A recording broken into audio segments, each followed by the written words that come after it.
van chunga pathian hi kan hu te lai mo a cheu ni jisu kan hu te lai an ti a cheu ni jisu tharau le pa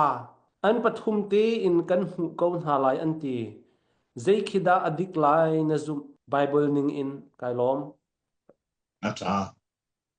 behal nak som ngale ale nak ti me cha op songa kha kong kha ka chel van chunga zai zat na kan hu te lai ti me behal nak kha ale nak ka tu na kha sun van chungi a mi zat bakin kan hu lai tia ka le zai cha te chun in pakhat i kan lu ti ka chuka in chunga chun minung zai zat na kan mu kan tia chun chu in chungi arak mi zat bakin kan mu lai chu in chunga chun minung pangan le pangan kan mu lai pathuman le pathum panian le patni pakhat le pakhat in chungi a mi zat bakin kan mu lai chuban to kon van chung kan ini kan lu ti ka hin zai zat na kan mu lai ti me ba la tu van chung kan ina a mi zat bakin kan mu lai chu sa ale na man bi se asia van chung zai zat ta ti me kha van chiata kan lai bible ni hel pum puluki arak hel mi chu kwat khat nak zohan dal nga chang sari kha a chang sari ning bakhan lai bible thiang ni arak thau kan ti lai chu cha chut atuhan lai bible thiang na nga ya chun man rel man lo kwat khat nak zohan dal nga chang sari khawan zohan a thau mi kha kan thei sol ko lai teti a khang tu pathuman chul vial long se kha van chet tak kan lai bible ni hin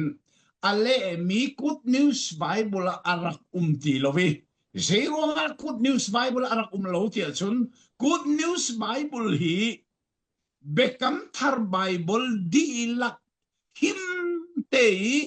arak kilven tu Antioch Krifabu an kilven mi silovin Egypt rami Alexandria kwai anui aking lo mi an ngei mi kha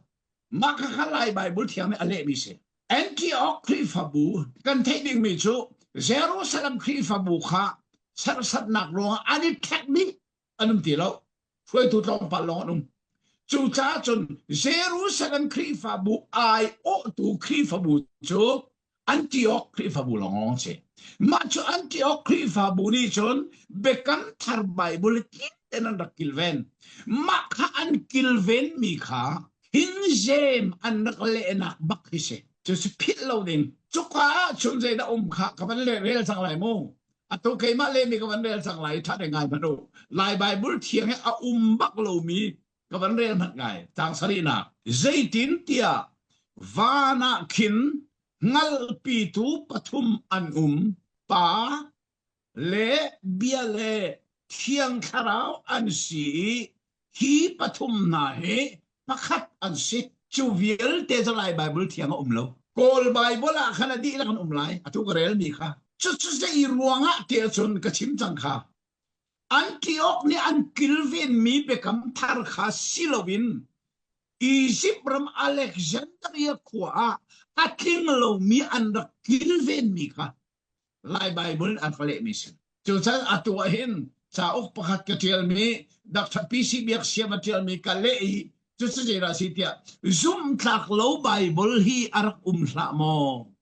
ti mi cha ok ka tel atun lai thang are man thok chu ka chan kan lai bible hi zoom arak thak lo ning aram lang tar si chan chu cha hi ka zon kha tu chu hal mi ka ban le sang lai mo van kan phak ti ka je ta kan bu lai van ne mi sat bang kan bu lai vana je ta hi ka bible vana kin ngal pi tu pathuman pathuman ti bible chu sa hau pa bia chu pa ba khaji su ba khaje pa bia la thiang tharaw se chu sa vana a mi sat bakan kan mu lai zai ti manin el khosti lo pathuman bible na ti se ma ka kalai bible thianga arak ti lo chu ruanga chun hi ten kan ro a heb tak mi bible pakhat se chu sa van kan phak ti ka chon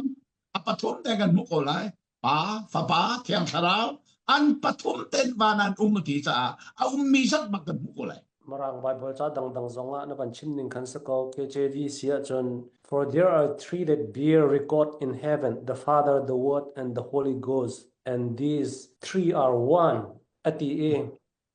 Father the Word and the Holy Ghost Holy Spirit kha pathum kha an umtimi kha Bible ni fiang te improve to e ika han chon record ati ko he record in heaven second alone